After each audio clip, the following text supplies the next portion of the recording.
அப்ப இந்த ஆட்சி எதை நோக்கி நகர்கிறது? ஜோசப் விஜய் பதவியேற்ற உடனேயே கோர்ட்டால் தடை செய்யப்பட்டு கட்டக்கூடாது என்று நிறுத்தி வைக்கப்பட்டிருந்த சர்ச் கோயம்புத்தூர்ல சூலூர் பக்கத்துல காலப்பட்டிங்கிற இடத்துல சர்ச் மீண்டும் ஆரம்பிச்சிட்டாங்க, கட்டுமானப்படி ஆரம்பிச்சாங்க. பல கிராமங்கள் இதே போல கிறிஸ்துவ மத பிரச்சாரம் ஆரம்பித்திருக்கிறது. தமிழ் அழியும், அதான் எங்களுடைய லாஜிக். அது எப்படி ஹிந்தி வந்தா தமிழ் அழியும் எனக்கு தெரியல. இன்னொரு மொழியை நீங்கள் கற்றுக்கொள்வதனால் உங்களுடைய தாய்மொழி அழிந்து விடும் என்று சொன்னால் உங்களுடைய தாய்மொழி அவ்வளவு பலவீனமானதா? செம்மொழி என்று சொல்றீங்க. கல் தோன்றி மண் தோன்றா காலத்தே முன் தோன்றிய மூத்த தமிழ் மொழி. அப்ப எப்படி அழியும்? ஒரு மொழி எக்ஸ்ட்ரா கத்துட்டா நல்லது தானே. ஆனா என்ன சொல்றாரு, இப்ப அந்த காங்கிரஸ் கட்சி பாருங்க போட்டிட்டு கடைசியில் அங்க போய் சேர்ந்து அமைச்சர் பதவி கிடைச்சிருச்சு அப்படிங்கிறார். அப்படி உள்ள இருந்து பொறுமை வருகிறது. கம்யூனிஸ்டுகளுக்கு போய் பாருங்க ஆட்சியில பங்கு வைச்சாங்க. ஆகவே உங்கள் நோக்கம் என்னன்னு பாத்தீங்கன்னா எப்படியாவது அமைச்சரவையில ஆட்சியில பங்கெடுத்துக் கொள்ள வேண்டும், அவ்வளவுதான் கொள்கை. அந்த முருகன் கிரௌஞ்ச மலை என்கின்ற ஒரு மலை தன்னுடைய வேளால் பொடி பொடியாக்குகிறார். இது கந்த புராணத்துல வருது. எல்லா முருகனை பத்தி எல்லா கந்தர் அனுபூதி, கந்தர் அலங்காரம், திருப்புகழ் வருது. பக்கரை விசித்திரமணி அப்படி ஒரு பாட்டு வரும். அக்குவடு பட்டொழிய.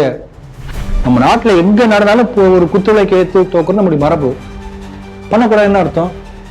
அப்ப இந்த தேசியத்தினுடைய மரபிலிருந்து விலகிதான் இருப்பேன் என்று சொன்னால் இஸ்லாம் என்பது பன்முகத்தன்மைக்கு விரோதமானது. நம்முடைய இந்துக்களுடைய வாழ்க்கை முறையே வேற்றுமையில் ஒற்றுமை.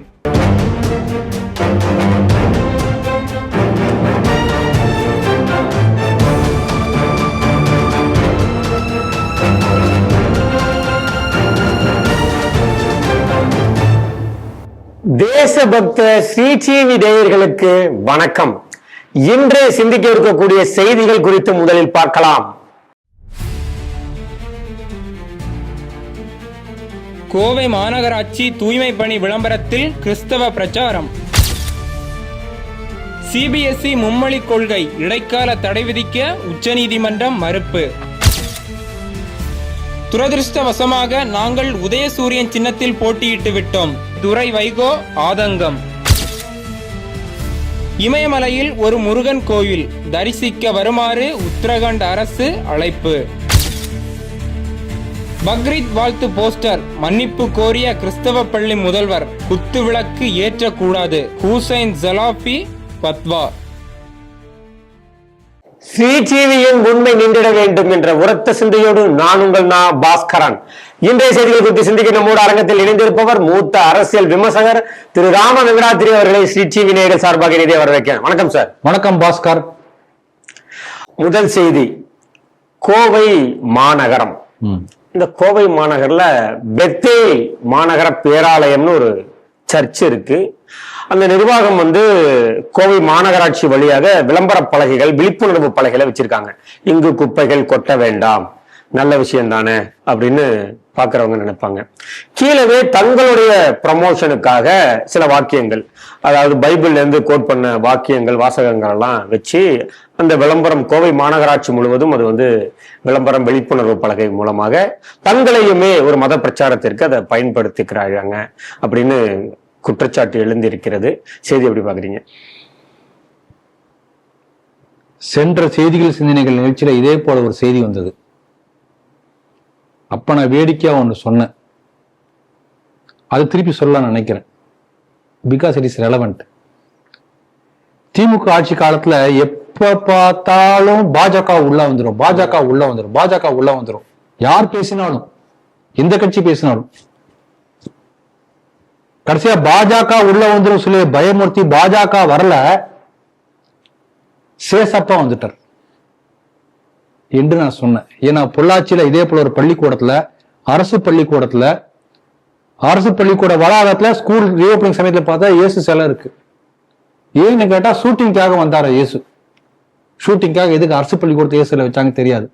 ஆனா பாஜக உள்ளே வந்து விடும் என்று சொல்லி பயமுறுத்தி இயேசுவை உள்ளே கொண்டு வந்து விட்டார்கள். அரசு பள்ளிக்கூடத்துக்குள்ளார இயேசு வந்தார்கள். இது நடந்தது. இப்ப விளம்பரங்கள்ல இயேசு வந்திருக்கிறார். ஆக இவங்க இதனால வரைக்கும் பெரியார்மன் சொல்லிட்டு இருந்தாங்க. இப்ப ஜோசப் விஜய் வந்த பிறகு இது சேசப்பா மண் என்று இன்னும் சொல்லல. சொல்லாமல் அந்த காரியத்தை செய்து கொண்டிருக்கிறார்கள். இதான் நடந்துட்டு இருக்கு. இன்னும் பஸ் டிக்கெட் தான் போடல, அடுத்து அதையும் பண்ணுவாங்கன்னு நினைக்கிறேன். அந்த திமுக ஆட்சியிலோ அதிமுக ஆட்சியிலோ கூட அந்த அமைச்சர்கள்லாம் ஒரு வெள்ளை வேட்டி வெள்ளை சட்டை தமிழுடைய பாரம்பரிய உடையோட வருவாங்க. இவர் உள்ள வரும்போது கோட் சூட்டு தான். ஆகவே நம்முடைய பாரம்பரிய உடையிலிருந்து ஆரம்பித்து கொஞ்சம் கொஞ்சமாக ஒரு சின்ன நகர்வு நாம் பார்க்க முடிகிறது. ஒரு தொழில்துறை அமைச்சர் ஒரு அமைச்சர் பேட்டி கொடுத்திருக்காங்க, ட்வீட் பண்ணிருக்காங்க, வீடியோ எல்லா இடத்துலயும் பாத்தீங்கன்னா அவங்க வந்து ஒரு போட்டுக்கிட்டு ஜெர்கின்லாம் போட்டுக்கிட்டு தலையை விரிச்சு போட்டுக்கிட்டு அமைச்சர் கீர்த்தனா. ஆக ஹிந்து மத அடையாளங்கள் அழிக்கப்பட்டு கொஞ்சம் கொஞ்சமாக அந்த கிறிஸ்துவ பாரம்பரியம் நமக்கு தெரியாமல் திணிக்கப்படுவதாக நான் பார்க்கிறேன். நடந்துட்டு இருக்குது. சனாதன மொழிகன்னு சொல்லி அவர் பேசுறார். உதயநிதியை ஆதரித்து முஸ்தபா என்கின்ற தாவக்காவை சேர்ந்தவர் பேசுகிறார். அதன் பிறகு முக்கியமான அமைச்சர், உயர்ந்த அமைச்சர் ஆதவ் அர்ஜுனா அவரும் பேசுறார். பேசும்போது உதயநிதியுடைய நிலைப்பாடுதான் எங்க கட்சி நிலைப்பாடு என்று பேசுகிறார். அப்ப இந்த ஆட்சி எதை நோக்கி நகர்கிறது? ஜோசப் விஜய் பதவியேற்ற உடனேயே கோர்ட்டால் தடை செய்யப்பட்டு கட்டக்கூடாது என்று நிறுத்தி வைக்கப்பட்டிருந்த சர்ச் கோயம்புத்தூர்ல சூலூர் பக்கத்துல காலப்பட்டிங்கிற இடத்துல சர்ச் மீண்டும் ஆரம்பிச்சிட்டாங்க, கட்டுமானப்படி ஆரம்பிச்சாங்க. பல கிராமங்கள் இதே போல கிறிஸ்துவ மத பிரச்சாரம் ஆரம்பித்திருக்கிறது. கேட்கிறாங்க, ஏன் இந்த மாதிரி பண்ணீங்கன்னா அவங்க ரொம்ப திமிரா பேசுறாங்க என்று சொல்கிறார்கள். ஆகவே அந்த கிறிஸ்துவ மயமாக்கல் தொடர்கிறது. இது நமக்கு கண் முன்னால தெரிகிறது. நாம் பார்க்கிறோம் எப்படி சோனியா காந்தி ஆட்சி காலத்துல நீங்க பார்த்தீங்கன்னு சொன்னால் நிறைய பேருக்கு கிறிஸ்தவர்களுக்கு வாய்ப்பு கொடுக்கப்பட்டது. எல்லா சாதாரண இந்த ஸ்போர்ட்ஸ் டீம்ல இருந்து செலக்ஷன்ல ஆரம்பித்து என்னென்ன கவர்மெண்ட் பிளேஸ்மெண்ட் இருக்கோ எல்லாத்தையும் கிறிஸ்டியன் தான் மெஜாரிட்டியா பிளேஸ் பண்ணாங்க. சோனியா காந்தி மறைமுகமாக ஆட்சி பண்ணப்ப மன்மோகன் டம்மி தானே பிஎம். அதே போல ஆந்திரால ஜெகன்மோகன் ரெட்டி ஆட்சி செய்த போது திருப்பதி தேவஸ்தான கோயிலே கொண்டு கிறிஸ்துவரை உட்கார வச்சார். அதன் பிறகு என்னாச்சு தெரியும், ஏழுமலையான் தண்டித்தார். ஆனால் அதை போன்ற ஒரு ஆபத்து தமிழகத்துக்கு வந்திருக்கின்றது என்பதை தமிழக மக்கள் உணரவில்லை. அதனால தொடர்ந்து இது போல செய்திகள் அடிக்கடி வந்து கொண்டே இருக்கிறது. தமிழக மக்கள் விழித்துக் கொள்ள வேண்டும். இந்துக்கள் விழிப்போடு இருந்து தங்களை தற்காத்துக் கொள்ள வேண்டும் என்பதாக இந்த செய்தியை நான் பார்க்கிறேன். NEP நேஷனல் எஜுகேஷன் பாலிசி தேசிய கல்விக் கொள்கை 2020 அறிமுகப்படுத்தப்பட்டது. அதுக்கு சில கால வரையறை கொடுத்துட்டாங்க, அதுக்குள்ள நீங்க வந்து அதை அக்செப்ட் பண்ணிக்கணும் அப்படின்னு சொல்லிட்டு இந்தியாவின் பல்வேறு மாநிலங்கள், பெரிய மாநிலங்கள் எல்லாம் அதை ஏற்றுக்கிச்சு. சவுத்துல பார்த்தோம்னா கர்நாடகாவே அதை ஏற்றுக்கொண்டு விட்டதுன்னு தான் சொல்லணும். இப்போ ஜூலை 1 இந்த கல்வியாண்டு ஜூலை 1 மும்மொழி கொள்கையை ஏற்றுக்கொள்ள வேண்டும், 1ஆம் வகுப்பிலிருந்து 9ஆம் வகுப்பு வரை அப்படின்னு சொல்லி இருக்காங்க.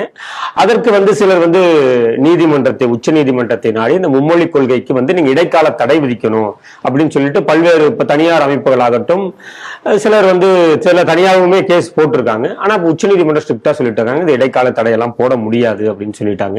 இந்த செய்தியை நீங்க எப்படி பாக்குறீங்க சார்? ஆல்ரெடி தமிழகத்துல அந்த கொள்கையை ஏற்றுக்கல அப்படிங்கிறது குறிப்பிடத்தக்கது. இந்த சூழ்நிலையில நீங்க எப்படி இதை பாக்குறீங்க? இந்த மும்மொழி கொள்கையை ஏன் எதிர்க்கிறாங்க தெரியுமா? ஏன் எதிர்க்கிறாங்க சொல்லுங்களேன். தெரியல, எனக்கு தெரியல. ஹிந்தி உள்ள வந்துரும். எப்படி போன செய்தியில பார்த்தா பாஜக வந்துரும், அந்த மாதிரி ஹிந்தி உள்ள வந்துரும். ஆகவே மும்மொழி கொள்கையை எதிர்ப்பதற்கான காரணம் ஹிந்தி அடக்கி ஒழிய வேண்டும். ஹிந்தி வந்தா என்ன ஆகும்? தமிழ் அழியும். அதான் எங்களுடைய லாஜிக். அது எப்படி ஹிந்தி வந்தா தமிழ் அழியும் எனக்கு தெரியல. இன்னொரு மொழியை நீங்கள் கற்றுக்கொள்வதனால் உங்களுடைய தாய்மொழி அழிந்து விடும் என்று சொன்னால் உங்களுடைய தாய்மொழி அவ்வளவு பலவீனமானதா? செம்மொழி என்று சொல்றீங்க. கல் தோன்றி மண் தோன்றா காலத்தே முன் தோன்றிய மூத்த தமிழ் மொழி. அப்ப எப்படி அழியும்? ஒரு மொழி எக்ஸ்ட்ரா கத்துட்டா நல்லது தானே. இதுல என்ன ஒரு லாஜிக்னா, அந்த மும்மொழி கொள்கையில எந்த இடத்திலுமே ஹிந்தி என்ற வார்த்தையோ ஆங்கிலம் என்ற வார்த்தையோ எந்த இடத்துலயுமே இல்லை. ரொம்ப தெளிவா சொல்லியிருக்காங்க, 2 இந்திய மொழிகளையும் ஒரு ஃபாரின் லாங்குவேஜ் கத்துக்கணும். இவ்வளவுதான், வேறமே இல்லை. Choice is yours. நீங்க என்ன சூஸ் பண்ணிக்கலாம்.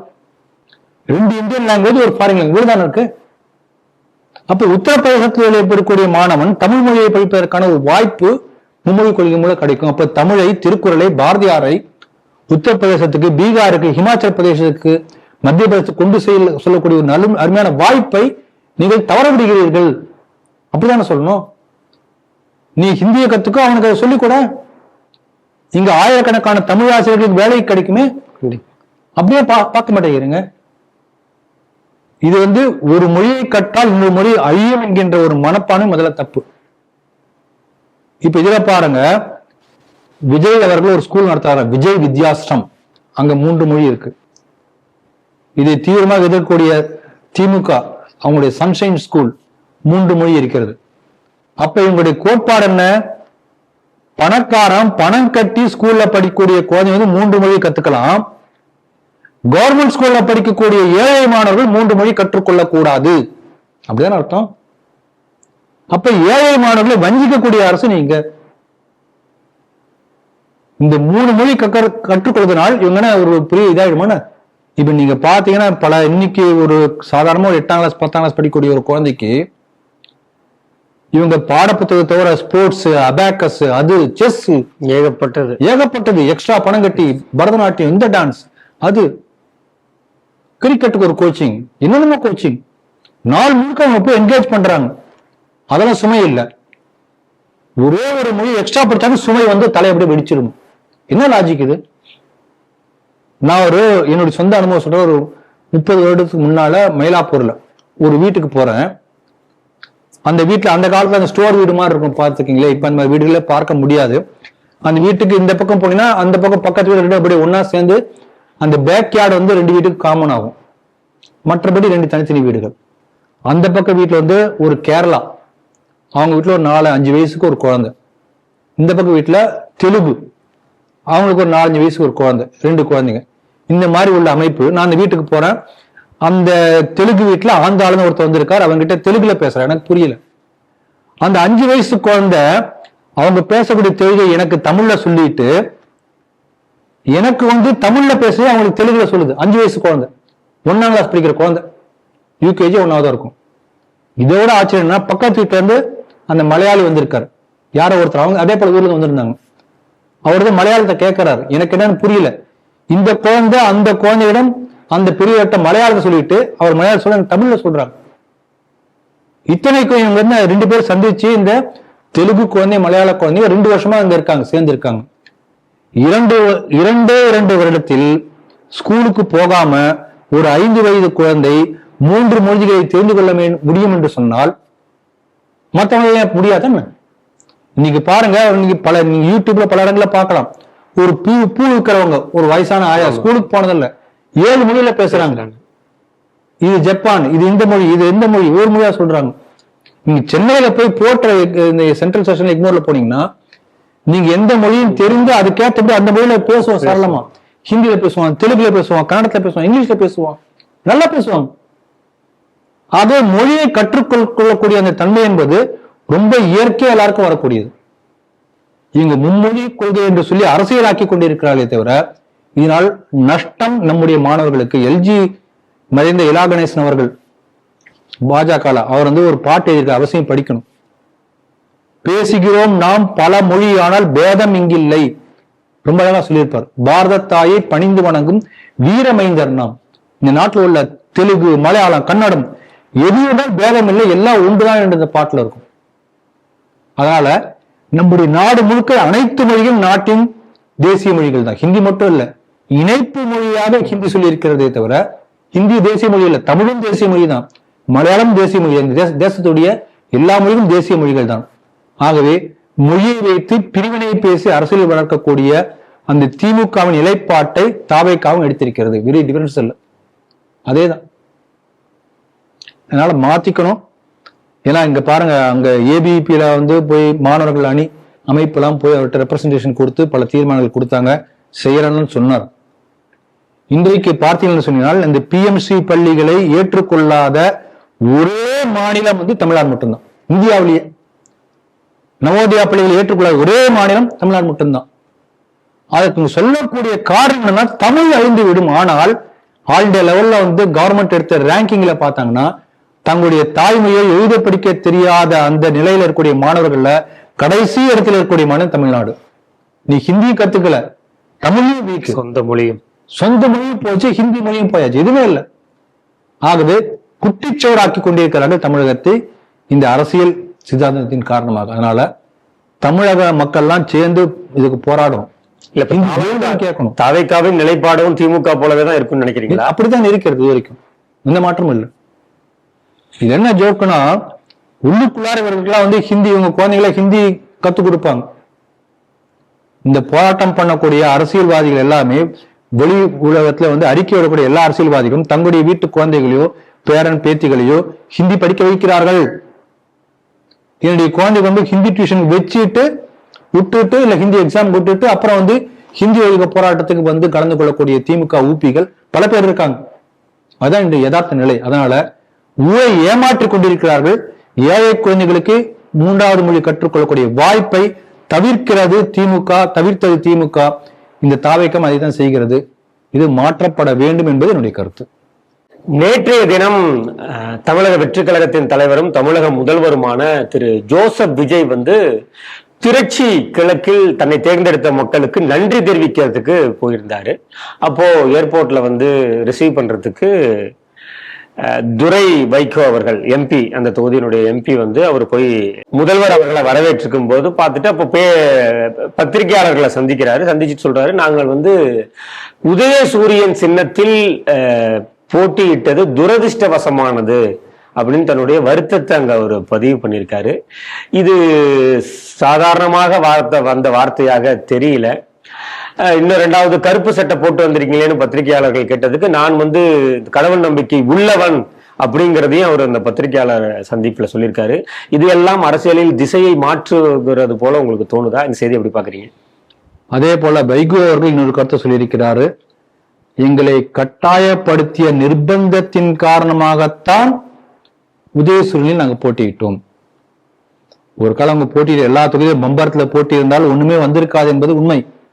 ஆனா என்ன சொல்றாரு, இப்போ வந்து அந்த காங்கிரஸ் கட்சி வந்து பாருங்க போட்டிட்டு கடைசியில் அங்க போய் சேர்ந்து அமைச்சர் பதவி கிடைச்சிருச்சு அப்படிங்கிறாரு. அப்படி உள்ள இருந்து பொறுமை வருகிறது. கம்யூனிஸ்டுகளுக்கு போய் பாருங்க ஆட்சியில பங்கு வைச்சாங்க.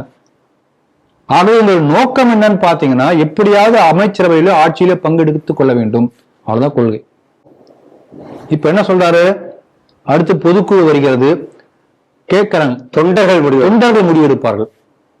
இதே தொண்டர்கள் திமுகவில் சேர வேண்டாம், கூட்டணி சேர வேண்டாம் என்று சொன்ன போது கட்டாயத்தின் பேரில் சந்தர்ப்ப ஒரு சூழ்நிலையின் காரணமாக நாங்கள் திமுக கூட்டு செல்கிறோம் என்று தொண்டருடைய கொள்கையை வந்து புறக்கணிச்சுட்டு போய் சேர்ந்தாங்க இல்லையா? அப்ப இவங்களுடைய நோக்கம் என்ன, எப்படியாவது பதவி சுகம் காண வேண்டும். இதே போல எல்லாருமே அப்படிதான். இப்ப திருமாவளவன் இருக்கிறார், அந்த ஹரிஜன சமுதாய மக்களுடைய நலனுக்காக நான் பாடுபடுகிறேன் அதுக்காக கட்சி என்று சொன்னதெல்லாம் ஒரு பொய். அது ஒரு கொள்கை என்று வெளியில சொல்லிக்குவாங்க.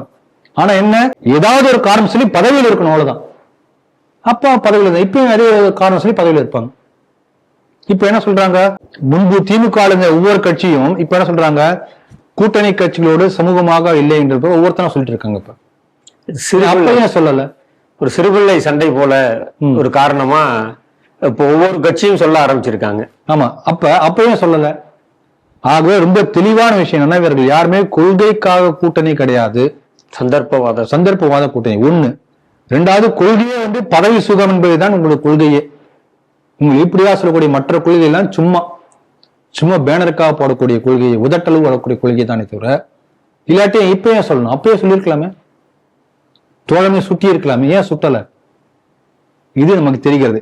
இன்னொரு பக்கம் பார்த்தோம் என்று சொன்னால், திமுக கூட்டணியும் பலவீனப்பட்டு வருகிறது, திமுகவும் வலுவிழந்து வருகிறது என்பது தெளிவாக தெரிகிறது. ஏன்னா வந்து எந்த ஒரு கட்சியில வந்து வலு இல்லையோ அதை தாண்டி எல்லாம் வெளியில போக ஆரம்பிச்சிருவாங்க. இப்ப பாருங்க, திரிணாமுல் காங்கிரஸ்ல இருந்து 60 எம்பி வந்து வரவே மாட்டேங்கிறாங்க, கூப்பிட்டாவே வர மாட்டேங்கிறாங்க, எம்எல்ஏ ஆப்சென்ட்.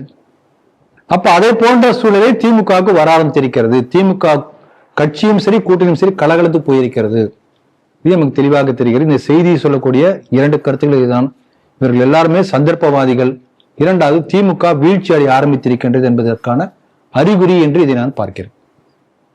இல்ல, இப்போ இதையெல்லாம் தெரிந்துதான் இவ்வளவு நாள் திமுக தலைவர் கருணாநிதி அவர்கள் இவர்களுக்கு வந்து இந்த சீட்டு போதும் அப்படிங்கிற முடிவிலே இவர்களை அப்படி வச்சிருந்தாருன்னு. ஆமா, நிச்சயம் அப்படித்தான் இருக்கும். வெளியே சொல்ல மாட்டாங்க, வெளியில சொல்லக்கூடிய ஒரு வாய்ப்பு வந்தாலும் சொல்ல மாட்டாங்க, என்ன நாகரிகம் கருதி.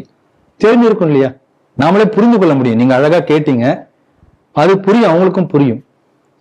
எல்லாருமே வந்து இப்படி வந்து வெளியே ஒன்று பேசி உள்ளுக்குள்ளார ஒன்று நினைத்துக் கொண்டு இப்படிதான் அரசியலையும் காலத்தை ஓட்டி கொண்டிருக்கிறார்கள் என்பதுதான் நான் இதிலே தெரிந்து கொண்ட விஷயம். உத்தரகண்ட் மாநில அரசு தமிழ் முருக பக்தர்களை வருக வருக என வரவேற்றிருக்கு. எதுக்குடா எங்களை கூப்பிடுறீங்க அப்படின்னு பார்த்தா, அங்க கிரவந்து மலை, இது குறித்து ஏற்கனவே நீங்க ஸ்ரீதமிழ்ல ஒரு பெரிய நீண்ட நெடிய ஒரு ஆர்டிக்கல் எழுதியிருக்கீங்க. முருகன் எங்கெல்லாம் இருக்கிறான், குன்றில் எங்கெல்லாம் குன்று எங்கெல்லாம் இருக்கிறோ அதெல்லாம் குமரன் வாழக்கூடிய இடம் அப்படின்னு நீங்க ஒரு ஆர்டிக்கல் எங்கெல்லாம் இந்தியாவில் முழுக்க ஒருங்கிணைத்து நீங்க ஒரு ஆர்டிக்கல் எழுதியிருந்ததா சொன்னீங்க. அதுலயுமே இதை நீங்க குறிப்பிட்டிருந்ததாகவும் சொல்லியிருந்தீங்க. உத்தரகண்ட் மாநிலத்துல முருகன் கார்த்திகேயனுக்கு அங்கு ஒரு கோவில் எழுப்பப்பட்டிருக்கிறது. அந்த சுற்றுலா தலத்தில் இருக்கக்கூடிய அந்த அதிகாரிகள்லாம் முருக பக்தர்களை இங்க அவசியம் வரணும் அப்படின்னு ஒரு வரவேற்று சொல்லியிருக்காங்க. செய்தி எப்படி பாக்குறீங்க சார்? நீங்கள் சொன்ன செய்தியில ஒரு சின்ன திருத்தம் பண்ண நினைக்கிறேன். கோயில் எழுப்பப்படல, ஆயிரக்கணக்கான ஆண்டுகளாக அந்த மலை மீது கோயில் இருக்கிறது. எப்படி நம்ம பழனி கோயில் இருக்கின்றது என்று சொல்கிறோமோ, திருச்செந்தூரில் முருகன் கோயில் இருக்கிறது என்று சொல்கிறோமோ, அதே போல எத்தனையோ ஆண்டுகளாக பல ஆயிரக்கணக்கான ஆண்டுகளாக அந்த மலை மீது அங்க கோயில் இருக்குது. கார்த்திகேயனுக்கு இருக்கிறது. ஆமா, இதுதான் நீங்க சொல்ல வந்த செய்தி. ஆகவே அங்க கார்த்திகேயனுக்கு அங்க உள்ள கார்த்திகேயனை நீங்களும் வாங்க சொல்லி நம்மளை கூப்பிடுறாங்க. இப்ப நம்ம என்ன நினைக்கிறோம், தமிழ் கடவுள் முருகன், சிவ குடும்பம்னு சொல்லுவாங்க. சிவ குடும்பத்துல பாத்தீங்கன்னா சிவன், பார்வதி, பிள்ளையார், அந்த முருகன் 4 சிவ குடும்பம் அந்த படம் இருக்கும். இதுல தமிழ்நாட்டுல உள்ள இந்த தீகா திராவிடர் கழக திராவிட இந்த மாடல் இவங்களை போல ஒரு குழப்பவாதிகள், தன்னையும் குழப்பிக் கொண்டு அடுத்தவங்க குழப்பக்கூடியவர்கள், ஒரே குடும்பத்தை சேர்ந்தவங்க. சிவ குடும்பம் தென்னாடுடைய சிவன் என்று சொல்றோம். அந்த குடும்பத்தில் பிறந்த முருகன் தமிழ் கடவுள், தமிழ்நாட்டுக்கே ஒரு தமிழ் அவர் தமிழ் தான் பேசுவார். இவன் சொல்றான். பிள்ளையார் அண்ணன் இல்லையா, அதனால அவர் மராத்தி. அவர் மராத்தி. ஆமா, அது என்ன லாஜிக்னு தெரியல, எனக்கு புரியல. அண்ணன் மராத்தி, தம்பி தமிழம். அது என்னமோ இவங்க அப்படிதான் குழப்புவாங்க. ஒரு வடநாட்டு கடவுளை தமிழகத்திலே புகுத்துகிறார்கள், திணிக்கிறார்கள் என்று விநாயகர் சதுர்த்தியை பத்தி இவங்க எல்லாம் சொல்லுவாங்க. இந்த அளவுக்கு ஒரு குழப்பவாதிகளாக தன்னையும் குழப்பிக் கொண்டு மற்றவர்களை குழப்பி ஒரு பிரிவினைவாதத்தை எல்லாத்தையும் பிரிக்கிறாங்க. அதனால முருகன் தமிழ் கடவுள் என்று சொல்கிறீர்கள். ஆனா உத்தரகாண்ட் மாநிலத்துல இருக்கார் மலை மேல. நம்ம திருவிளையாடல் அந்த பழைய காலத்து படம், ஏபி நாகராஜன் படம் பார்த்திருப்பீங்க. அந்த படத்தை அந்த படத்தை நாரதர் கொண்டு கொடுப்பார். 2ஆ பிரிக்க கூடாது, யார் முதல்ல உலகத்தை சுத்தி வராங்களோ அவருக்கு அந்த பழம் ஞான பழம். அப்ப பிள்ளையார் சுத்தி வாங்கிடுவாரு. ஒரு மயில் மேல ஏறி உலகம் சுத்தி வரத்துக்குள்ளார் பிள்ளையார் கிடைச்சிடும். கோச்சிட்டு போடுவார் முருகர். அப்படி கோபித்து கொண்டு முருகன் போன அந்த மலை தான் இந்த மலை, கிரவந்து மலை. ஆகவே அப்படிப்பட்ட புராணத்தில் அடிப்படையில் உள்ள ஒரு மலைக்கு இதுவரைக்கும் நம்ம தமிழ்நாட்டு மக்களுக்கு யாருக்கு தெரியவே தெரியாது இப்படி ஒரு மலை இருக்குன்னு. அதே இப்ப சொல்லியிருக்காங்க அவங்க டூரிசம் டிபார்ட்மெண்ட்ல, தமிழ்நாட்டு மக்கள்லாம் வாங்க வாங்க வாங்க. அந்த முருகன் கிரௌஞ்ச மலை என்கின்ற ஒரு மலை தன்னுடைய வேளால் பொடி பொடியாக்குகிறார். இது கந்த புராணத்துல வருது. எல்லா முருகனை பத்தி எல்லா கந்தர் அனுபூதி, கந்தர் அலங்காரம், திருப்புகழ் வருது. பக்கரை விசித்திரமணி அப்படி ஒரு பாட்டு வரும். அக்குவடு பட்டொழிய அப்படின்னு வரும். அதாவது குன்றுருவ வேல் வாங்கி நின்ற முகம் உண்டு, குன்றை உருவுகிறார். அந்த கிரௌஞ்ச மலை, அந்த மலை எங்க இருக்குன்னா, அவர் அந்த வேல் வீசி பொடி பொடியாக்கிய மலை எங்க இருக்கிறது என்றால் பெல்லாரி பக்கத்துல, ஆந்திரா பெல்லாரில, கர்நாடகா ஆந்திரா மகாராஷ்டிரா பார்டர்ல அந்த இடத்துல ஒரு கோயில் இருக்கு, கிரௌஞ்ச கிரீன் இருக்கு. அங்க சுப்பிரமணியர் கோயில் பேர், அங்க சுப்பிரமணியர் பேர். அங்க உத்தராகண்ட்ல கார்த்திகேயரா இருக்கக்கூடியவர், இங்க பெல்லாரியில சுப்பிரமணியரா இருக்க. இங்க சுப்பிரமணியர் இந்த இடத்துல தான் அந்த கிரௌஞ்ச மலையை பொடி பொடியாக்கினார் என்று காளிதாசன் குமார சம்பவத்தை சொல்லியிருக்கான்.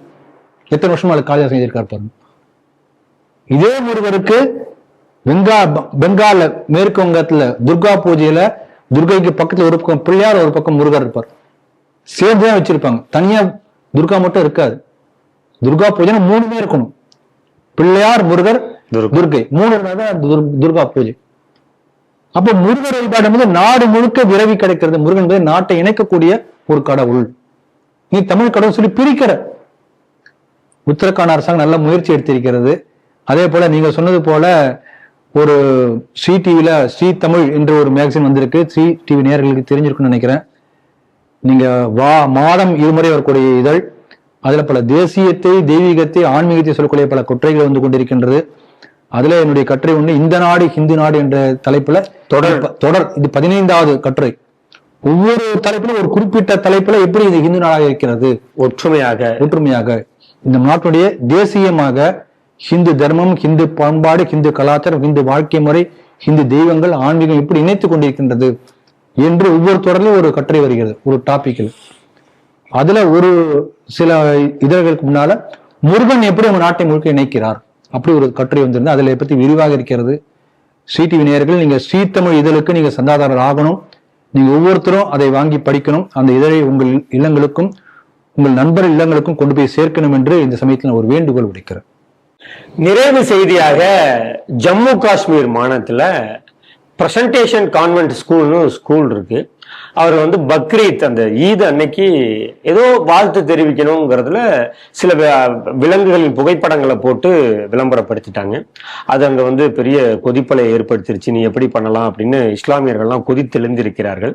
அதன் பிறகு அங்க இருக்கக்கூடிய அந்த கிறிஸ்துவ பிரின்சிபல் மன்னிப்பு கேட்டிருக்காங்க. இது தவறுதலாக நடந்துருச்சு, நாங்க கூடுதல் இனிமேல் கேர் எடுத்து பாத்துக்கிறோம் அப்படின்னு சொல்லியிருக்காங்க. அது ஒரு செய்தி. அப்படியே இங்கே சவுத்துக்கு வந்தோம் அப்படின்னா கேரளாவில் தெரியும் காங்கிரஸ் ஆட்சி அமைச்சு இருக்கிறது. அந்த காங்கிரஸுக்கு பின்புலமாக முஸ்லீம் லீக் தான் ஜாஸ்தி எம்எல்ஏஸ் இருந்திருக்காங்க. பொதுவாக பொது விழாக்கள்ல பார்த்தோம் அப்படின்னா குத்து விளக்கு இருக்கும். குத்து விளக்கை ஏற்றி வைத்து அந்த விழாவை தொடங்கி வைப்பார்கள். அது ஒரு நாகரிகமாக கருதப்படுகிறது. அது ஒரு பொது மரபாகவும் வந்துவிட்டது.